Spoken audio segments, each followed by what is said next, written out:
A man soaked from head to toe, desperate to survive, split a bullet in half with a dagger.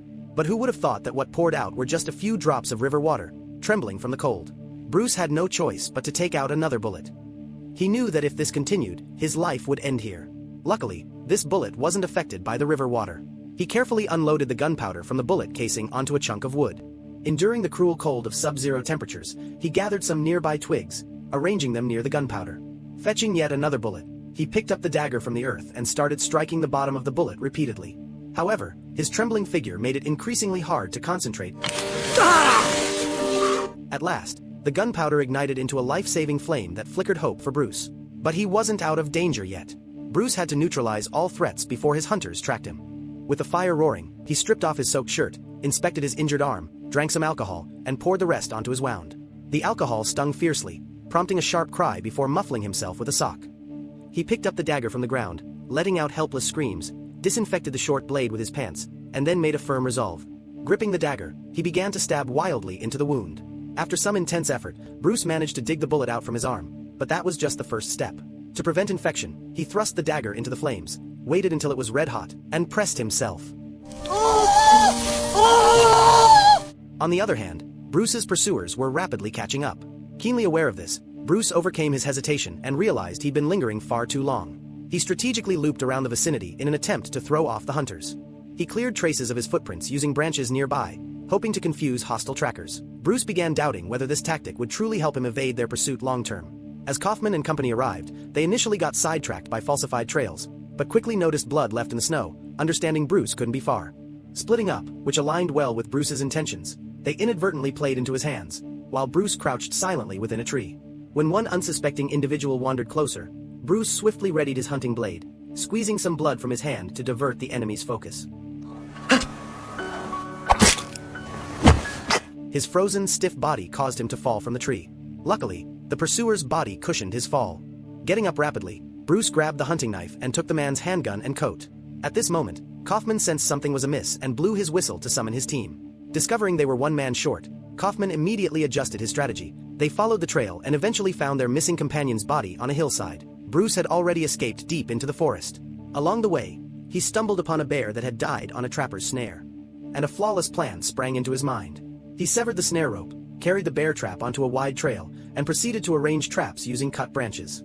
Not long after, Kaufman's group followed the tracks but failed to notice the scattered branches. They eventually fell into his trap. The bear trap snapped shut without mercy, completely pinning the rider within, whose cries of agony pierced the air. While his group scrambled to assist him, Kaufman surprisingly dealt a fatal shot, justifying that survival amidst perilous cold was impossible. Meanwhile, Bruce proceeded deep into the wilderness, spotting cabin smoke in the distance. He approached a farm, and while trying to jump the fence, an unsuspecting farmer's daughter caught him red-handed in the act. I guess it makes sense. Finish off that youngin'. I ain't no youngin', and I don't care to hear you say another goddamn thing. Now, come on out of there and put your hands out in front of you. He got exhausted. Upon noticing Bruce's gunshot wound, the girl felt compassion and summoned her younger brother to help carry Bruce into the house.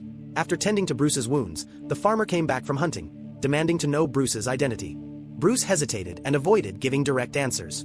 Instead, he quietly offered to buy their horse for double its value. However, before dawn, Bruce stole away with the horse. Not long after, Kaufman's group, guided by traces, arrived at the farm.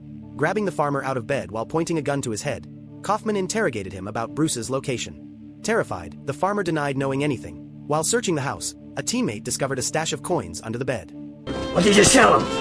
What did you get for his money? Witnessing his father being brutalized, the farmer's son swiftly stepped in. I only wanted a gun. To protect us. Son, nobody can protect nobody in this world.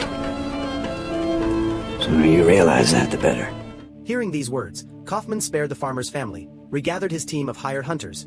Meanwhile, Bruce noticed the missing coins upon his escape. Muttering curses, he dared not return to the farm. As darkness fell, Kaufman, riding across the plain, noticed blue smoke rising steadily from a forest ahead. Cautiously, they pressed on, discovering not only a campfire, but also an abandoned horse. Bruce, observing from afar, smirked. The trap was working perfectly. That night, he crept near their sleeping area, intending to attack, but Kaufman saw through his ploy. Toss the pistol. Why are you doing this? Seraphim falls.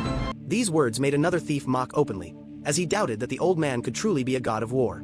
Dismissing his partner's advice, he chased him down and soon confronted Danko at a crossroads. The thief's threats were met with Danko's composed demeanor as he secretly reached for his hunting knife. Sensing danger, the thief hastily pulled his pistol, but moments later,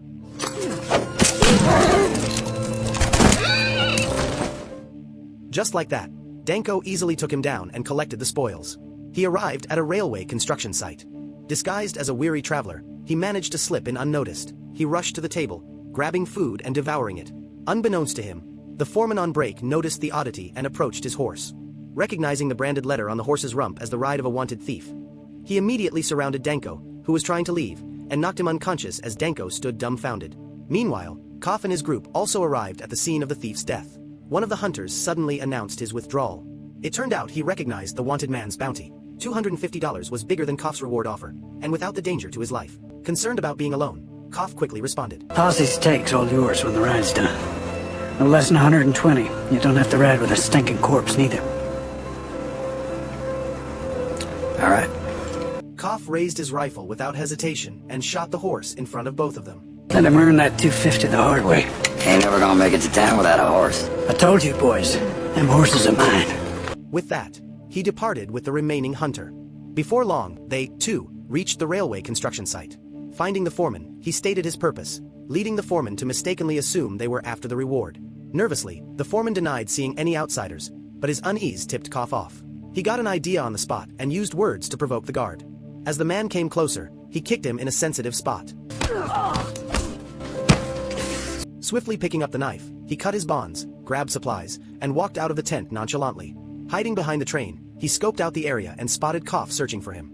Trapped between two forces, he cleverly exploited the terrain, staying hidden in blind spots. He escaped capture, stole a horse from the stables, and rode off. Koff and his companion left as well. Soon, they stumbled upon a missionary camp in the desert. The two dropped their guard and rested peacefully for the night. Yet the next day, continuing the journey, the two were shocked to find all their weapon bullets had been stolen. Koff took out one last bullet from his belt. It was deliberately kept for Danko. Elsewhere, Danko was also struggling. Not only had he gone a full day and night without food, but his exhausted horse also collapsed. Knowing he'd be caught on foot, he heartlessly slit the horse's throat with his hunting knife. A sinister plan began forming in his mind. Koff and his ally arrived at the same spot, only to find a dead horse with its insides hollowed out. While they thought some predator had done it, Danko suddenly leapt out from the carcass, snatching one of them as hostage. He ordered Koff to surrender his weapons. Koff reached for his gun but hesitated. The vulnerable Danko had no choice but to kneel in surrender. Obedient, he discarded his knife and pleaded for a swift end, claiming that the war was already over.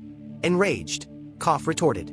It was the same thing Danko had said to him 3 years ago, yet it led to Koff's greatest trauma. Following America's Civil War, Koff, then a Confederate colonel, retired to become a farmer. But Danko, a Union officer, once showed up at his home with soldiers under orders to uncover an arms stash allegedly connected to Koff.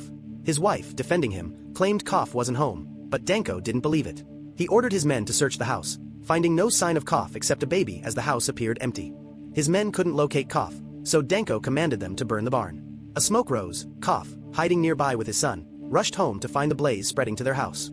His wife screamed that the baby was inside but managed to break free and run into the fire. His son followed.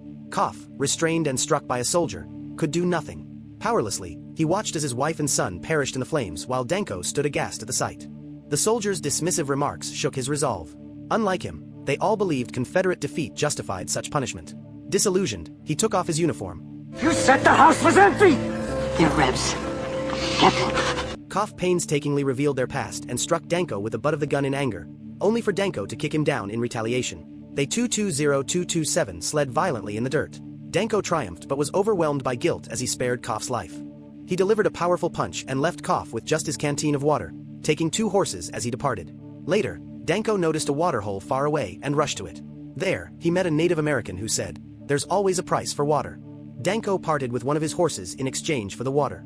Meanwhile, Koff eventually reached the spot, weary but carrying a small bag of gold. Upon the Native American's suggestion, Koff reluctantly threw away his bag of coins. Go as you wish. That which is yours will always return to you. That which you take will always be taken from you.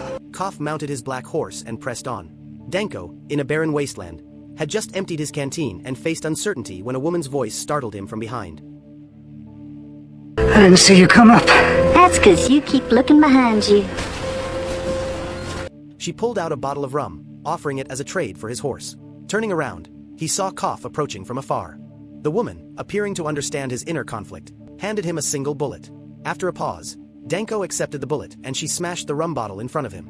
Not far away, Koff, dehydrated and delusional under the merciless sun, finally collapsed from his horse. Standing unsteadily, he watched the horse wander off. I vowed never to seek revenge. Just then, the same woman reappeared behind him and observed his condition, suggesting trading her pistol for his water flask. Seeking vengeance, Carver accepted immediately. This set off another chase, one pursuing and the other being pursued. Under the blazing desert sun, exhaustion soon overtook them. Not wanting to expend further energy, Only the dead know the end of war, Captain. he stepped forward, snatched Carver's weapon, then knelt down and aimed it at Carver's head. But a second later, he handed the weapon back to Carver, and then turned it on himself. I believe it's up to you, sir. The scene he dreamt of day and night was finally unfolding. Yet, as he saw Diana's remorseful expression, visions of his wife came unbidden to him. Killing Dean wouldn't bring back his wife, and he couldn't accept revenge in such a way. Because of the war, he'd lost his family, but Dean had lost both of his sons. Finally, they met each other's gaze in silence. Dean removed the hunting knife from his waist and flung it to the ground. Then the two parted ways, each heading slowly in the direction that had once belonged to them.